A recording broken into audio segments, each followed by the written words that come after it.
Aeolian harp is an instrument played not by human hands, but by the wind.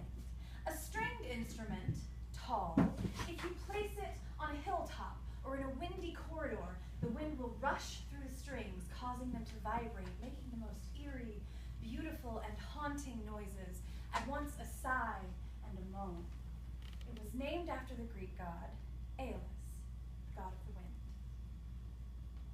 Once, in ancient Greece, there was a demigoddess, Aeola. She was the daughter of the wind, and she loved the fair nymph Daphne. Together, she would roam over the Grecian hills collecting asphodel flowers. At their leisure, they would laugh, dance. Once they tumbled limbs over limbs, they were for one another, and it was enough. But jealous gods breathed jealous gales, and Apollo could not bear to see their hands entwined, climbing like cat briars with dark, tumescent berries. He could not or would not understand.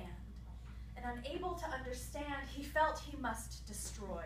So Apollo, storm of lust in him, gave chase to take what was never his. It was Aeola who first saw the roiling clouds, that stream of fierce and golden light that announced Apollo was coming, charging toward them. She had time to give one scream of warning before he broke through her as though she were inconsequential as the breeze. Daphne ran. She leapt over boulders. She ducked under branches. She ran through the tall grasses that tore at the skin of her legs and the fabric of her robes, but still Apollo gained. So with the last breaths she had left, she called out a prayer to whatever gods might be listening, and it was Gaia, the earth, the mother of everything, who heard her. So that when Apollo finally did catch up to her, he stopped short to see the transformation. Daphne's toes had elongated and grown into the ground. Her legs, which had been running as fast as she could, were still and came together. Her chest, which had been heaving, was stilled and covered over in bark. Her arms, up in supplication, lengthened into branches, and her fingers flattened into gentle green, marquise-shaped leaves. Her hair whipped up all around her, and her face was obscured in the canopy. Before Apollo's very eyes, Daphne had become the laurel tree. When I see Daphne today, she is still posing her prayer to the gods from my garden. Arms still up in supplication, feet still rooted into the ground, she begs the gods for the day when no man sees fit to rape what he may not have for the asking, and when a pair of blossoming nymphs may love as they choose.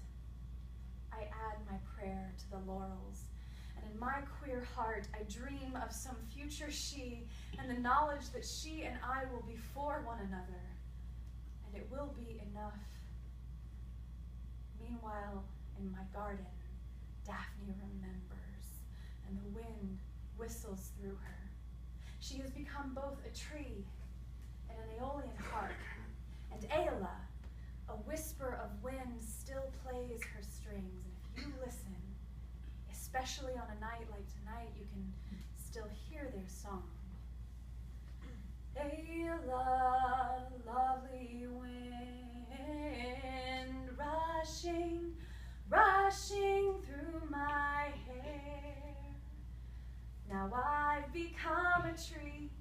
Will you still cradle me, Aeola, Aeola, lovely wind?